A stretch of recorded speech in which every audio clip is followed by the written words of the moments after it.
Thank you for joining us on Broadcasting Scotland. I'm Donald C. Stewart. I'm Andrew Wilson, and welcome to our full Scottish special.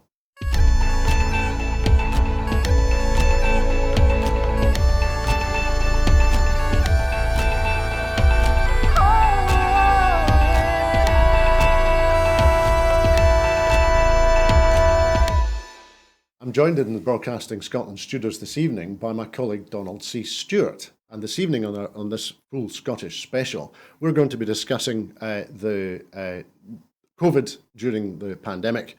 We'll be discussing PartyGate and the response of COVID to COVID from the Conservative government in Westminster and the Scottish government in Holyrood. And we'll also be looking at the news headlines and the role of Boris Johnson in the way in which the pandemic was responded to and the way in which the press covered the pandemic and the political response to the pandemic from 2020 up until the end of 2022.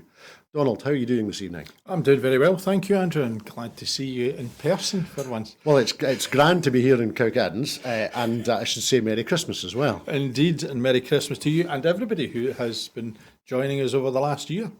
Absolutely, Donald. So, as I was saying, for this full Scottish special, we're going to have a little look at COVID, at PartyGate, and at Boris Johnson. It strikes me that sitting here talking to you this evening, it's now more than 1,000 days since the First Minister locked Scotland down on the 23rd of March 2020. And so do you think, what are your reflections, firstly, in terms of where we are now, looking back over more than 1,000 days? And in particular, I was going to ask you what you thought maybe there were the lasting effects, either in our Scottish NHS or in business more widely, or for travelling. I think it's really difficult to believe it's over 3 years since this farrago began in terms of how we were going to respond to the pandemic, because obviously at the time we thought that there was going to be a little bit of disruption, and then suddenly there were bodies, there were pressures on the NHS, there were new hospitals being created, the Mary Seacole, not far from where we are here, and it became not just a minor irritation, it became a major disruption to everybody's lives. We found new words entering the dictionary like furlough, that suddenly state intervention in our economy was de facto not debatable. And it led many of us, I think, into this false sense of security that there was a break in society, an opportunity to sit back, reflect and decide that coming out the other end, things were going to be very different. And I think one of the major reflections for me is a Thursday at 8 o'clock in the evening, when people were urged to go out and applaud those people who had got us through the whole pandemic. And now we seem to have forgotten that applause. Now we seem to think that that was sufficient for their pats on the back to come in a sort of communal applause outside in the cold and the wind and the rain.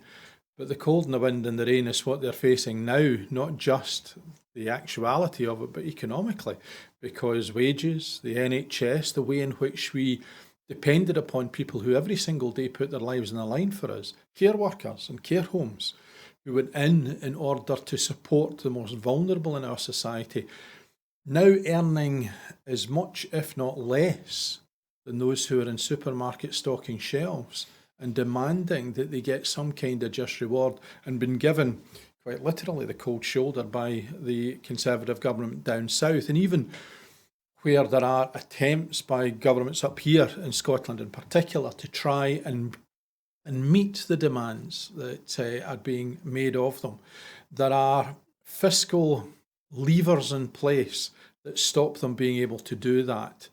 And being tethered to, quite literally, the tombstone of Westminster has been something with which we have clearly struggled from the very beginning. So 3 years on, my reflection, I think, is looking at the major disruption that we had. You mentioned travel as well.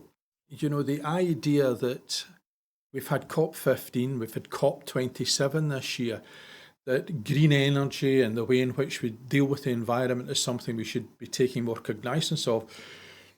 And here was a time when the fumes disappeared from the roads. People started to walk more rather than expect transport to take them to places. Have we learnt that? Have we decided that the car is no longer our friend, that we actually should be using public transport? I know the Scottish Government, for example, has put in the free travel for young people, which has made a significant difference to their ability to move around the country. But is our ability to move around the country now defined again by gridlock and staring at the brake lights of the car in front of us rather than this opportunity to embrace environmentalism in a way that we hadn't before? So I think COVID brought us an opportunity, but along with many, many things, I think it was more a cake party than a tea party, and an opportunity to simply reflect rather than to take any kind of action. Well, that's a number of very good points that you make, Donald, and it's certainly one of them, mentioning cakes and tea parties and birthday parties. Certainly the approach that different sectors of society took through the challenges of the pandemic, and you were talking about the way in which we were clapping for NHS staff and social care staff and the challenges that they are now facing in terms of the cost of living crisis and the cost of living crisis, and attempting to recover the wage deflation they have encountered for the last 10 or 12 years. And I was reflecting also that posties, for example, were very much on the front line during the pandemic. They continued working in circumstances where, in the early days at least, they didn't know what they were encountering when they were going into tenement stairs and going into homes and meeting people on the doorsteps. And posties too are in a similar situation to NHS staff in terms of they're seeking to improve their wages and attempt to recover the damage that's been done to their incomes throughout austerity. We know that last week the RCN for Scotland voted 82% against the 7.5%, the average 7.5% pay offer that the Scottish Government had made, and we know and we can see that in England the Health Secretary is continuing to goad and bait the health service unions, including ambulance workers and the RCN, in a way that suggests that there is no interest in coming to the table in England. But do you think, in terms of the recognition and the support that a very wide number of those who are currently taking industrial action, including the NHS, including posties, railway workers, baggage handlers, Amazon staff in Coventry, the driving examiners, do you think that Border Force agents, I think that's the list I've just managed to remember, do you think that the public, as a result of the pandemic, the public support for those workers and their trade unions, that support is going to be solid in the face of government baiting and goading? I think, given the Conservative government's desire to outlaw striking within what they have described as essential workers, that the opportunity is now for the public to demonstrate quite radically.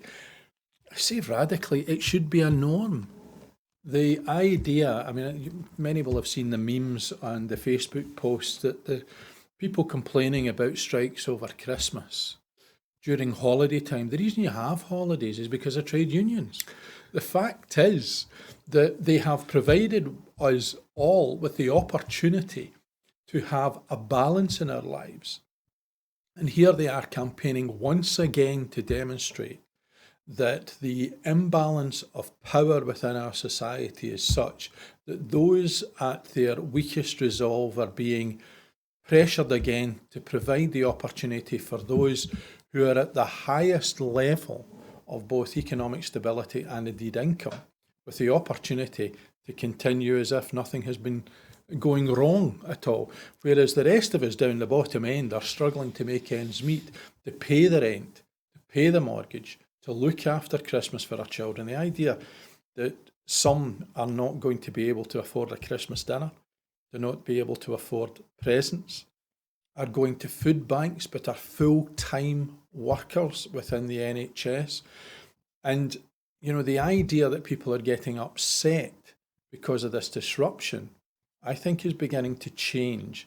I think they're beginning to see that the upset should not be channeled into those who are taking action, but channeled into those who are responsible for allowing things to get to this point where action is the only course that people can take in order to preserve what they have. So I think there's a major change. I think what is very interesting in amongst that politically is, of course, that of the Westminster parties, who is it that's prepared to stand and endorse standing on a picket line those very MPs who are elected in order to champion the rights of workers?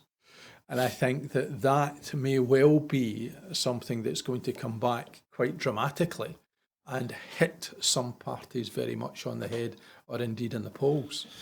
That's an interesting point. We can look at that for a moment in terms of perhaps both political parties. We can see, as you're alluding to just now, the challenges that are facing the Labour Party, the British Labour Party, in terms of responding to the industrial action and in terms of putting forward a policy platform that, as you say, those who they were elected to represent, or those who they are representing in terms of the trade union movement and workers, the dissatisfaction with the position that Sir Keir Starmer has put the party in what is clearly an attempt to take Tory votes and, as a result, moving to the right. And also the challenges that we're seeing in the Conservative Party with the reported rise in the success of Reform UK, and also Priti Patel setting up her Conservative Democratic Organisation, I think it's called CDO, both which organisations are suggesting that the current Conservative Party policies are too left-wing, or too soft, are not aggressive enough in terms of, as you say, outlawing strikes in essential services, for example. So do you think the one of the lessons or one of the results of the pandemic and the response in the UK to the pandemic is that it is perhaps accelerating political change, because people can now see that the positions that both parties had taken for example, in the 10 years running up to the pandemic, that those were not sustainable. The UK was not resilient, and as a result, people's lives were not as resilient as they should have been. And as a result of all of that, people are now beginning to split within the established two main parties, especially in England and Wales. I think you're right. I think we're potentially in one of those very rare opportunities that we see. UKIP was one, the SDP to a certain extent was one before they joined with the Liberals, became the Liberal Democrats. The coalition between Liberal Democrats and the Conservative Party a decade or so ago. I think these were all opportunities that in many ways were lost because we returned back to that bah humbug of two-party state. I think that for the Conservative Party, the Priti Patel's See Do the Wrong Thing organisation is indeed that response to the Reform Party, who are looking to see if he's coming out of retirement. Will Farage return again? I mean, we are getting to Christmas, and there are many who would see similarities between him and somebody whose birth is about to be celebrated. That's perhaps one resurrection none of us would hope for. But I think one of the interesting things is that the Conservative Party are clearly in a place where Sunak has taken them to the left, to a more acceptable middle ground, because Patel, Johnson's mismanagement of the party and other things, Rees-Mogg, they seem to be, when you think back to the 80s and Tebbit and Teddy Taylor and, all these ghosts of Christmas past, you do begin to think, surely it wasn't as bad as that. And in many ways, this seems a heck of a lot worse, because way back then there was an intellectual rigour. It wasn't just accepting press releases out of the Institute of Economic Affairs or the Adam Smith Institute. It was actually sitting down and debating them. And what seems to have happened now is that and this is where the British Labour Party and Keir Starmer in particular has a massive issue. If ordinary Labour voters in the northeast of England, in constituencies riven by the miners' strike in 1983, 84, 85, think that the Conservative Party are a better option than the Labour Party, where in the name of God do you begin to unpick where it went wrong? It's just astonishing. But the rise of the right is a real worry. If the Reform Party do have, and they're running somewhere about 8%, close to where the Liberal Democrats are in the polls, if they do make a significant difference across England and Wales, you have to wonder where we're heading if we are still attached to England.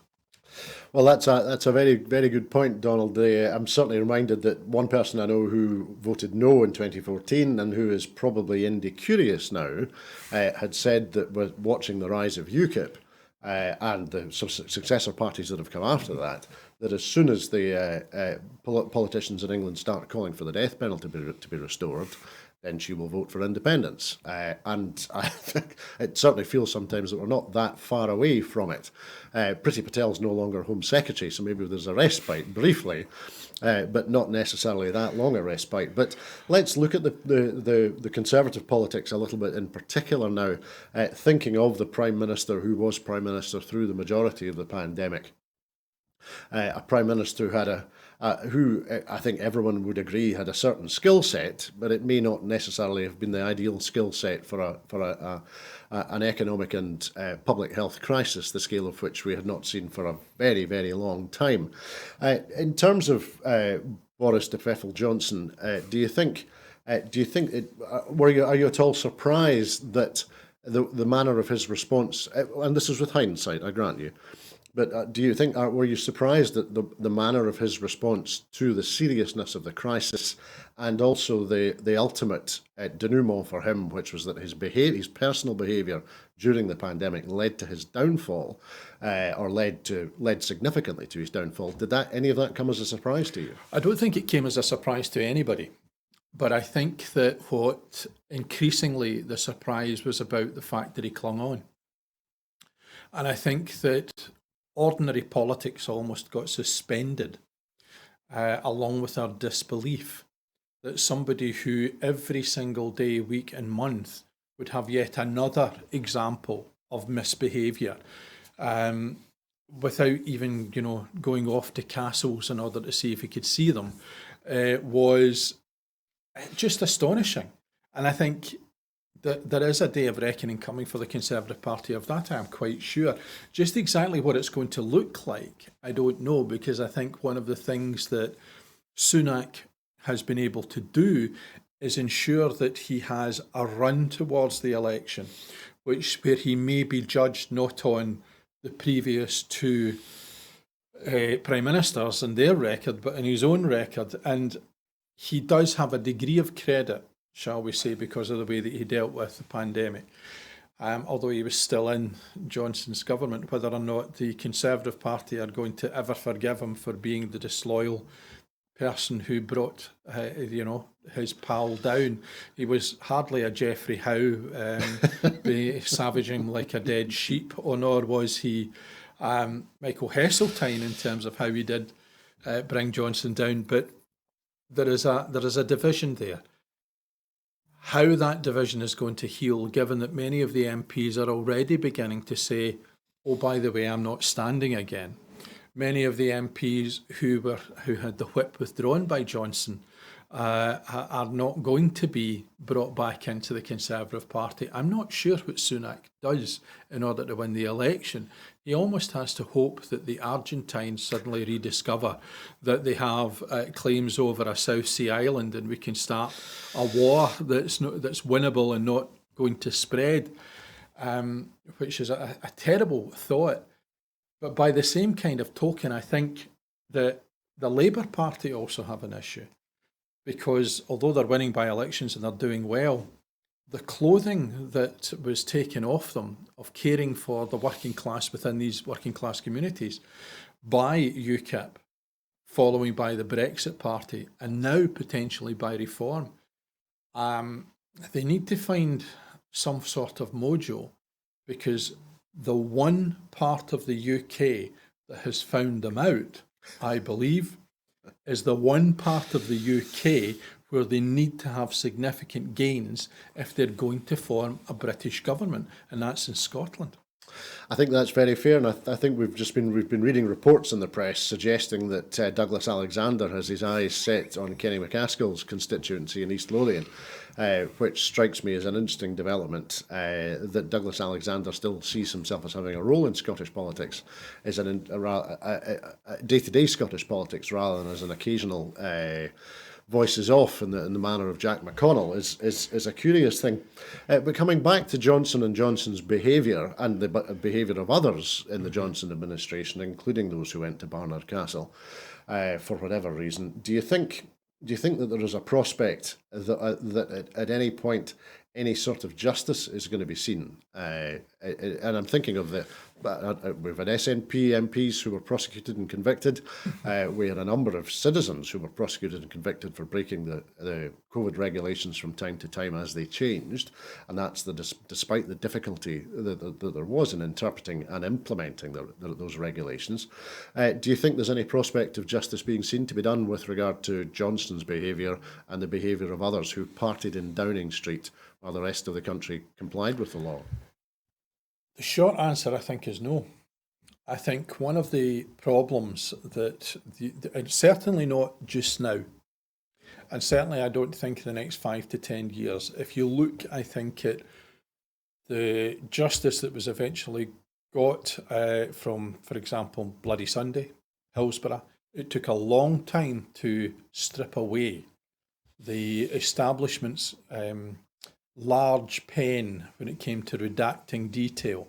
And I think that one of the issues that we're going to have, even with starting some kind of legal action against Michelle Mona's husband's company in order to recoup some of the money that was spent out there, there are so many. Where do you begin and where do you stop? You have got breaking the law. There is Hancock going off to the Australian jungle in order to get some kind of the ability to re-establish himself as a serious figure in the jungle. I don't know how that must have sounded good somewhere. Redemption by eating bits of kangaroos. Well, indeed, particularly the parts of the kangaroo that seemed like a good idea at the time to someone. But there's that. There's also things like PPE. There's remembering the scandal over there was a contract for ferries to a company that didn't have ferries. That was the beginning. That was Brexit before we even got into COVID.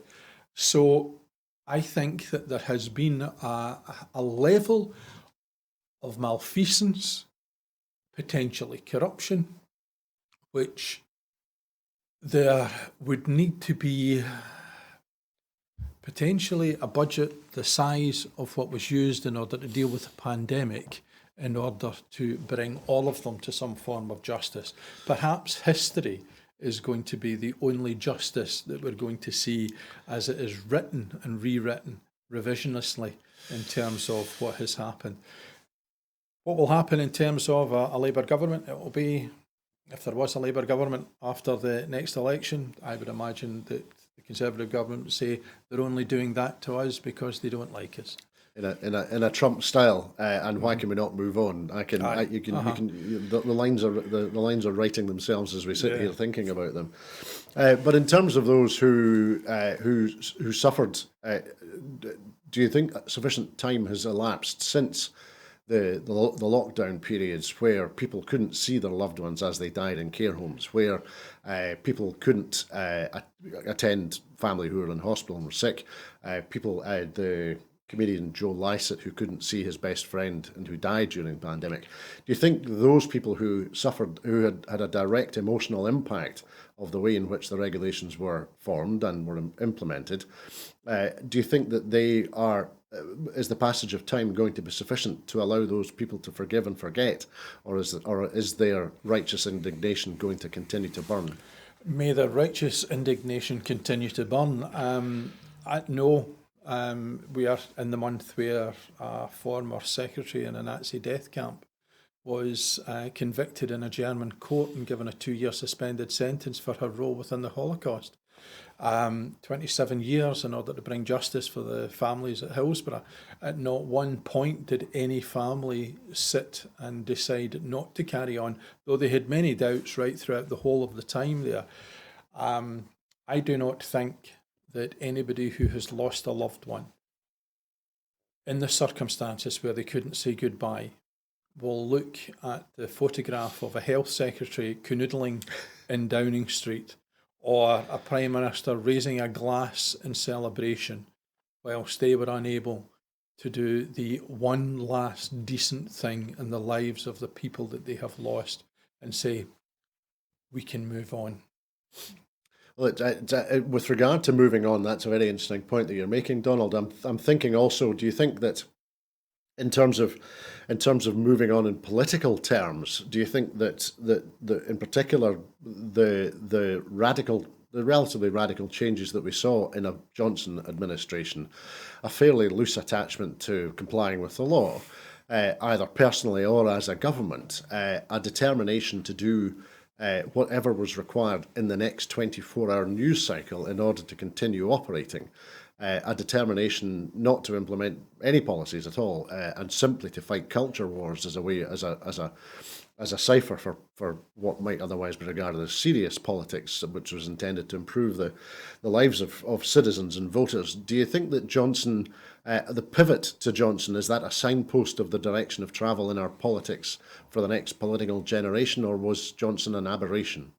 I think Johnson was the product of what we have been looking for. We have been spending so much time wanting a great communicator that we forgot that communication requires substance.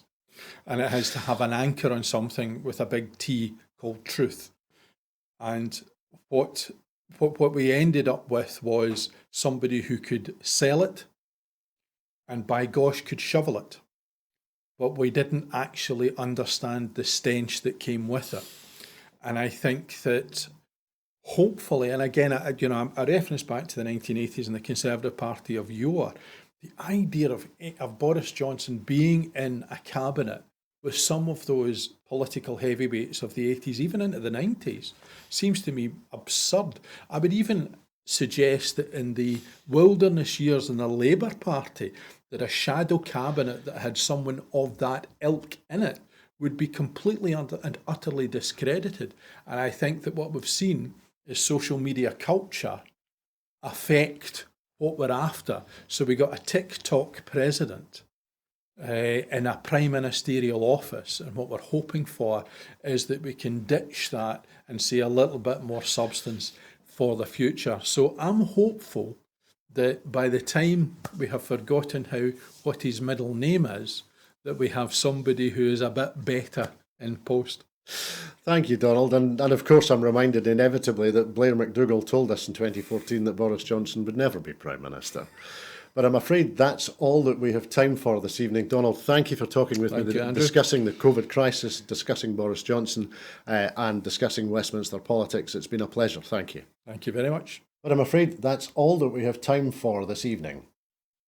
In making these programmes, Broadcasting Scotland relies on the support of the viewers and others who value our particular and special distinctive approach to news, current affairs and culture. Before we go this evening, I just want to remind you that at Broadcasting Scotland, we depend on that generosity. So to everyone who has donated and to everyone who has signed up to make a regular monthly payment, thank you very much indeed. Our programmes will always be free to view. However, if you can afford £5 per month, please consider becoming a Broadcasting Scotland supporter. We have launched our new crowdfunder with a target of £30,000 to enable us to pay our bills and to continue to make programmes. So please consider donating whatever you can afford. We can only continue with the support of our broadcasting supporters and viewers. I'd like to thank everyone who's been watching this evening. Please have a very peaceful evening. Bye-bye.